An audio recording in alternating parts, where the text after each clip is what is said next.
नमस्कार, मैं डॉक्टर आशाराम भार्गव। आज हम घनानंद के पदों की व्याख्या करेंगे। जैसा कि आप सभी जानते हैं, घनानंद प्रेम की पीर के कवि थे। इनके काव्य में प्रेम की पीड़ाओं का चित्रण है। प्रेम की वास्तविक परख वियोग में होती है और घनानंद का काव्य वियोग पक्ष पर आधारित है। घनानंद ने अपने काव्य में जहाँ एक तरफ सुजान को आधार बनाकर पदों की रचना की है, वहीं दूसरी तरफ राधा कृष्ण के प्रेम का भी चित्रण किया है। पद संख्या 22। अति सूधो स्नेह को मार्ग है, जहाँ नेक सयानप बांक नहीं। तह साँच चले तजी आप न पो, जिसके कपटी जो निशांक नहीं। घन आनंद प्यारे सुजान सुनो, इत एक ते दूसरो आंक नहीं। तुम कौन दो पाटी पढ़े हो लला, मन लेहु पे देहु छटांक नहीं। इस पद में घनानंद ने जहाँ एक तरफ सुजान या गोपिकाओं के माध्यम से कृष्ण को उलाहना दी है, वहीं दूसरी तरफ प्रेम का पाठ भी पढ़ाया है। वे कहते हैं, अति सूदो स्नेह को मार्ग है। प्रेम का मार्ग अत्यंत सीधा है। अति मन अत्यंत, सूधो मन सीधा, सच्चा, सरल, स्नेह मन प्रेम को मार्ग है। प्रेम का मार्ग अत्यंत सीधा है, सच्चा है, सरल है। जहाँ पर इस प्रेम के मार्ग में नेक मन थोड़ा सा भी, सयानप अर्थात सयानापन, बांकापन नहीं है। इस प्रेम के मार्ग में जरा सा भी सयानापन या बांकापन नहीं है। तात्पर्य यह है कि सयानापन बुद्धि से संबंधित है और प्रेम में हृदय पक्ष प्रधान होता है। दूसरी तरफ प्रेम का मार्ग सीधा है, उसमें बांकापन नहीं है, उसमें चालाकी या चतुरता नहीं चलती। बोधा ने कहा था, प्रेम को मार्ग कराल महा तलवार की धार पे धावनो है।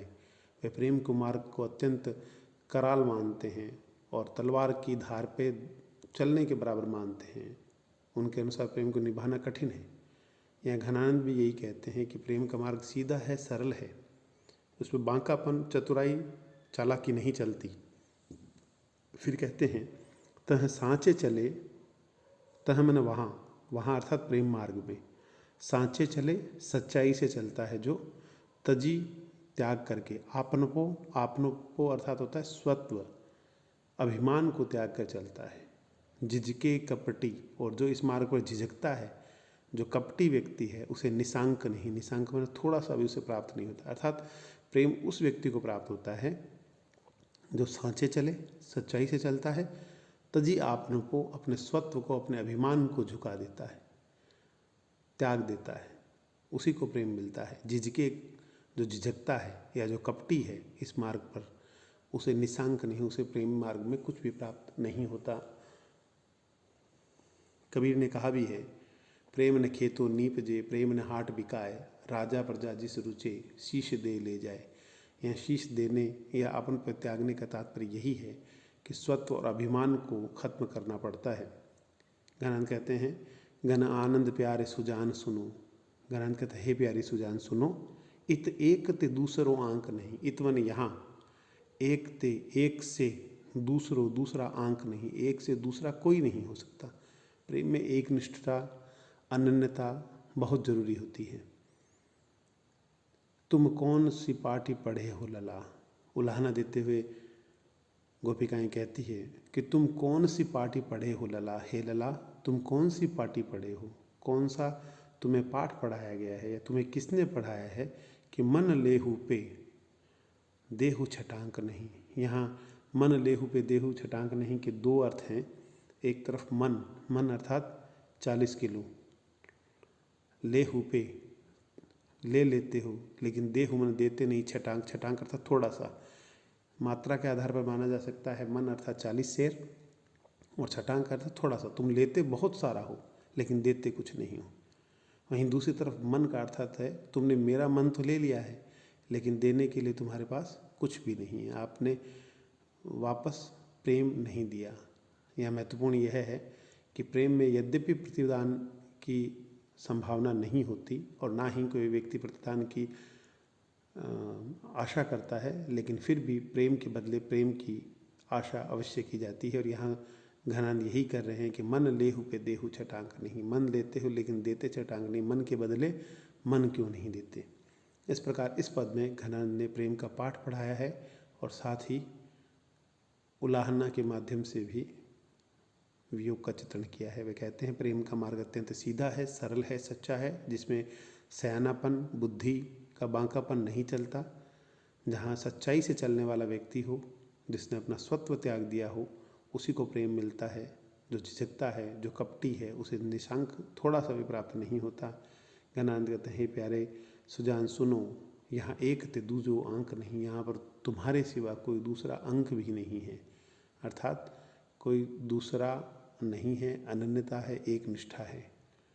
वे अंतिम लाइनें उलाह देते कहते हैं कि तुम कौन दो पाटी पढ़े हो लल्ला, पता नहीं तुम्हें किसने पढ़ाया है, तुम किस पट्टी पढ़े हुए हो कि लेते बहुत कुछ हो लेकिन देते कुछ नहीं हो। अर्थात प्रेम का प्रतिदान प्रेम से नहीं करते।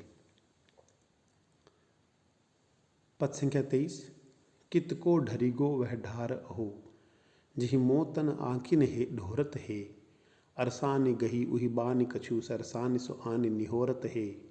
घना आनंद प्यारे सुजान सुनो, तब यों सब भांति न भोरत हे, मन माहि जो तोरन ही तो कहो, विश्वासी स्नेह क्यों जोरत है।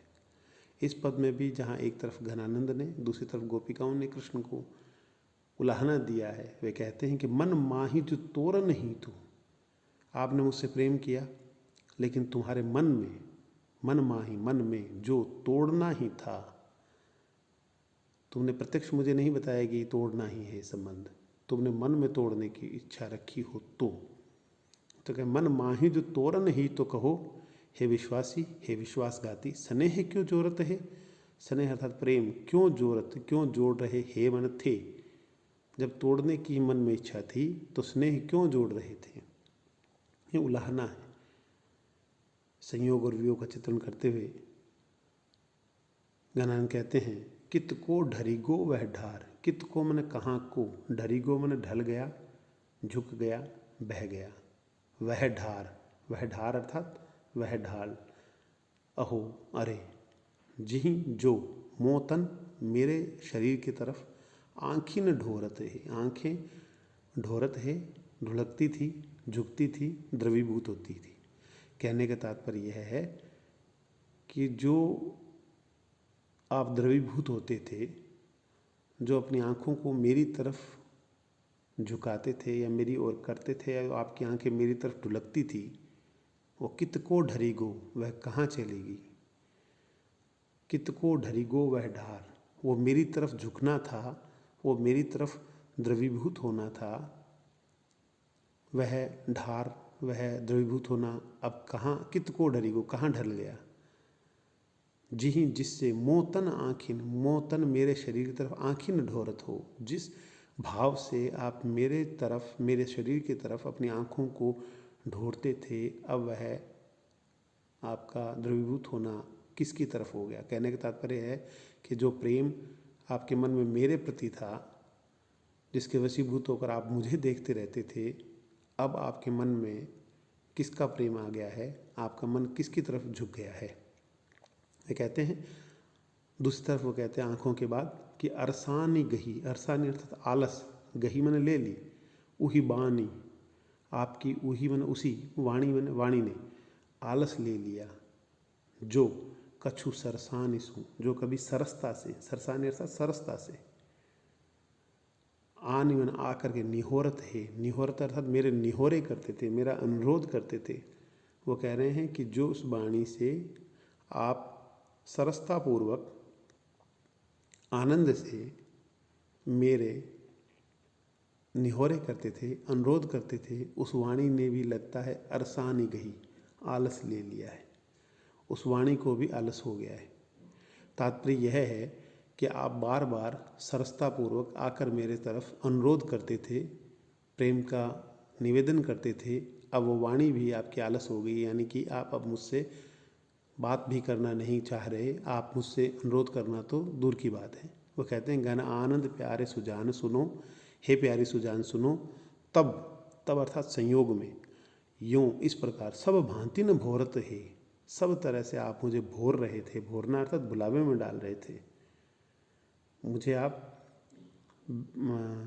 ठग रहे थे एक तरह से। वह कहे घन आनंद प्यारे सुजान सुनो तब यूं इस प्रकार सब भांति न भोरत है। आप सब तरह से मुझे भोर रहे थे, बुला रहे थे, बुलावा दे रहे थे।